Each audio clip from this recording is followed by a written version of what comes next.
ఎన్ని ఎత్తుగళ్ళు వేసినా ఎంత హైప్ ఇచ్చినా జాకీల నుంచి ప్రొక్లైన్ల దాకా అన్ని వాడి చూసినా టీడీపీ అధ్యక్షుడు చంద్రబాబు గ్రాఫ్ ఏ మాత్రం పెరగటం లేదని పార్టీ వ్యూహకర్తలు తేల్చేశారు. తాము చేసిన ప్రయత్నాలేవి ఫలించటం లేదని, ఎన్నికల్లో టీడీపీ గెలుపు దుర్లభమని పార్టీ ప్రధాన వ్యూహకర్త రాబిన్ శర్మ చేతులెత్తేశారు. టీడీపీ ముఖ్య నేతల్లో ఇప్పుడు ఇదే హాట్ టాపిక్ గా మారింది. చంద్రబాబుకు ఏమాత్రం విశ్వసనీయత లేకపోవటమే అసలు సమస్య అని రాబిన్ బృందం తేల్చేసింది.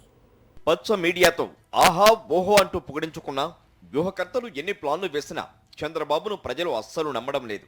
సంక్షేమ పాలనతో ప్రజల గుండెల్లో ముద్ర వేసుకున్న సీఎం జగన్మోహన్ రెడ్డిపై ఫేక్ ప్రచారాలతో ఎన్ని అభాండాలు వేసినా కూడా చంద్రబాబు గ్రాఫ్ పెరగడం లేదు.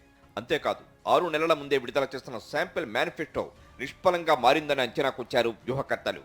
బాబు షూరిటీ భవిష్యత్తుకు గ్యారంటీ పేరుతో సూపర్ 6 పథకాల గురించి ఎంత ఊదరగొట్టినా, ఇంటింటికి తిరిగి రిజిస్ట్రేషన్ల కోసం వేడుకున్నా జనం పట్టించుకోలేదని వారి సర్వేల్లో తేలింది. గతంలో టీడీపీ అధికారంలో ఉన్నప్పుడు ఏ ఒక్క హామీని నెరవేర్చకపోవడం, మాట నిలబెట్టుకోకపోవడం వల్లే చంద్రబాబు ఎన్నికల సమయంలో ఇస్తున్న హామీలు నమ్మదగ్గవి కావనే అభిప్రాయం ప్రజల్లో నెలకొన్నట్లు గుర్తించారు. మరోవైపు వైఎస్ జగన్మోహన్ రెడ్డి చెప్పిన అన్ని పనులను సీఎం అయ్యాక చేయడం, 99% హామీలను అమలు చేయడంతో ప్రజల్లో ఆయన పట్ల విశ్వసనీయత బలంగా నాటుకుందని నిర్ధారించుకున్నారు వారు.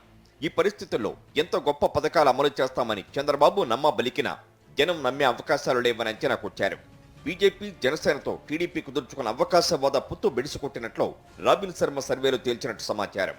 రాజకీయ అవసరాల కోసం కుదుర్చుకున్న అసహజ పొత్తుగా ప్రజలు దీన్ని గుర్తించినట్లు గ్రహించారు. పొత్తులతో సీట్ల సర్దుబాటు కూడా ఆశాజనకంగా లేదని వెల్లడైంది. దీంతో ఏ రకంగా చూసినా టీడీపీ, జనసేన, బీజేపీల మధ్య ఓట్ల బదలాయింపు సాధ్యం కాదని తేలింది. నియోజకవర్గాల స్థాయిలో 3 పార్టీలు కలవలేదని, జనసేన ఓట్లు టీడీపీకి వచ్చే అవకాశాలు చాలా స్వల్పమేనని అంచనా వేశారు. పొత్తు కుదిరాక పవన్ కళ్యాణ్ బలహీనంగా మారడంతో ఆయనకున్న కొద్దిపాటి ఓటు బ్యాంకుకు కూడా గండిపడుతున్నట్లు నిర్ధారించుకున్నారు. ఇక బీజేపీకి ఉన్న ఓట్లే తక్కువ కావడంతో పాటు అవి టీడీపీకి బదిలీ అవడం కష్టమేనని తేల్చారు. బీజేపీతో కలవడం వల్ల టీడీపీకి ఉన్న కొద్దిపాటి మైనార్టీల ఓట్లు కూడా దూరమైనట్లు గుర్తించారు. జనసేన బీజేపీకి కేటాయించిన 31 సీట్లలో ఆ పార్టీలు గెలిచిన సీట్లు అరడజను కూడా లేవని వారి సర్వేల్లో నిర్ధారణ అయినట్టు సమాచారం. తమ వ్యూహాలకు అనుగుణంగా పార్టీ నడుచుకోకుండా సొంత నిర్ణయాలు తీసుకోవడం వల్ల దిద్దుకోలేని తప్పులు జరిగాయని రాబిన్ శర్మ తీవ్ర అసంతృప్తితో ఉన్నారు. ఇలాంటి పరిస్థితుల్లో టీడీపీతో కలిసి పనిచేయడంలో అర్థం లేదని ఆయన తేల్చి చెప్పడంతో చంద్రబాబు బుజ్జగించి కొద్ది రోజులు ఆపినట్లు తెలిసింది. ఆ తర్వాత జరిగిన పరిణామాలు, తీసుకున్న నిర్ణయాలపైన రాబిన్ బృందం అసంతృప్తితో ఉన్నట్టు సమాచారం. దీంతో దిద్దుబాటు చర్యలు చేపట్టిన చంద్రబాబు తన పలుకుబడి ఉపయోగించి రాబిన్ శర్మ గురువైన ప్రశాంత్ కిషోర్ను పిలిచి మధ్యవర్తిత్వం చేయాలని కోరారు. దీంతో పీకే జోక్యం చేసుకుని సర్దుబాటు చేయడంతో ప్రస్తుతం అయిష్టంగానే రాబిన్ శర్మ బృందం టీడీపీ కోసం పనిచేస్తున్నట్లు తెలుస్తోంది. ఇదే సందర్భంలో పీకే సైతం సంక్షేమ పథకాలు, విశ్వసనీయత విషయాల్లో సీఎం జగన్తో చంద్రబాబు పోటీ పడలేరని చెప్పినట్టు తెలిసింది. వ్యూహకర్తలిచ్చిన ఈ షాకులతో చంద్రబాబు అయోమయంలో మునిగిపోయారు.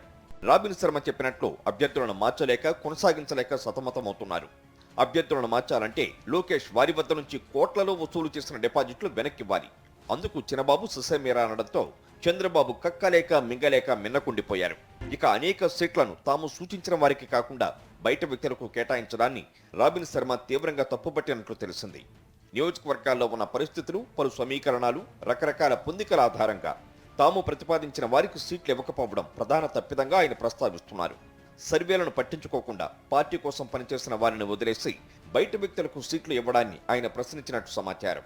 డబ్బు మూటలతో అప్పటికప్పుడు దిగిన ఎన్ఆర్ఐలు, పారిశ్రామికవేత్తలు, వ్యాపారులకు సీట్లు అమ్ముకుంటే ఇక గెలవడం ఎలా సాధ్యమని ఆయన నిర్వేదం వ్యక్తం చేస్తున్నారు. అనంతపురం అర్బన్ సీట్ను పార్టీ కోసం సుదీర్ఘకాలంగా పనిచేస్తున్న ప్రభాకర్ చౌదరికి కాకుండా పెద్దగా తెలియని దగ్గుబాటి వెంకటేశ్వర ప్రసాద్కు కేటాయించడంపై రగడ జరిగింది. ఇలా బయట వ్యక్తులకు సీట్లు ఇచ్చిన అసెంబ్లీ నియోజకవర్గాలు 30 వరకు ఉన్నట్లు రాబిన్ శర్మ చెప్తున్నారు. స్థానిక పరిస్థితులతో సంబంధం లేకుండా 8 ఎంపీ స్థానాల్లో అభ్యర్థులను ప్రకటించడాన్ని ఆయన తప్పుపట్టారు.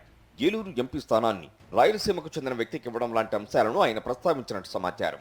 తాము చేసిన సర్వేలు, క్షేత్రస్థాయి పరిస్థితులకు విరుద్ధంగా చంద్రబాబు, ఆయన కుమారుడు లోకేష్ నిర్ణయాలు తీసుకున్నారని, దీంతో తమ బృందాలు 3 ఏళ్లుగా పడ్డ శ్రమంతా బూడిదల పోసిన పన్నీరులా వృధా అయిందని రాబిన్ బృందం వాపోతున్నట్టు సమాచారం.